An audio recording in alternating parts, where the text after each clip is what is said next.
You were born half God, and nobody warned you what that actually means.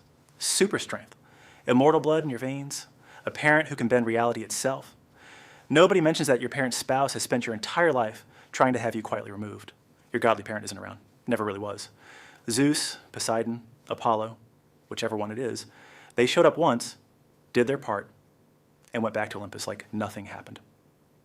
You grew up in a mortal house with a mortal family, not even knowing which god your blood came from until something started trying to kill you. That's how you find out. Not a letter, not a dream. A monster shows up at your door, and suddenly you understand exactly what you are and exactly what it's going to cost you. If your father's Zeus, your problem is bigger than growing up without him. His wife knows exactly whose child you are, and she hates you for existing before you've done anything at all, just for being born. You're strong, maybe the strongest half-god who's ever lived, and she curses you with total madness in the middle of your own life. Not a monster attacking you. Not a war. Your own mind turned against you by a goddess who was never even angry at you specifically. In that madness, your hands do something to your own wife and children that you didn't choose and can never take back. Your punishment for surviving that?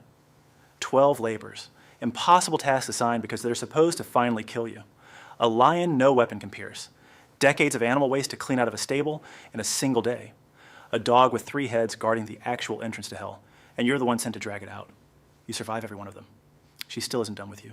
Every gift you're given comes from a god who also wants something back. Or forgot to mention the fine print. Maybe your mother dipped you in the river Styx as a baby, made you basically invincible, except for the one heel she held you by while doing it. One spot. Your entire body unkillable, except for the literal handle she used to dunk you. You become the greatest warrior of your generation. You also die from a single arrow to that exact heel in the final year of a war you were prophesied from birth to die in. You knew the whole time. You fought anyway because a short, glorious life felt better to you than a long-forgotten one. That's the math you do with your own life expectancy. Maybe you're gifted with music so powerful it can move rocks and trees. You fall in love. She dies almost immediately, a snake bite, gone before you've had enough time with her. The god of the underworld gives you exactly one shot. Walk her out of hell behind you. Don't look back. Not even once. Not even to check if she's still there.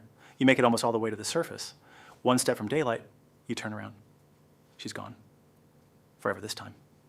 Not because you didn't love her enough. Because your gifts always come with one rule that isn't allowed to bend, not even for love, not even once. Maybe you're sent on what's supposed to be a suicide mission, cut off the head of a monster whose stare turns anyone who looks at her into stone, by a king who just wants you gone so he can marry your mother without a problem in his way. You survive it. You come home a hero. Monster head in a bag. Years later, at a competition, you throw a discus that goes wildly off course and kills an old man in the crowd.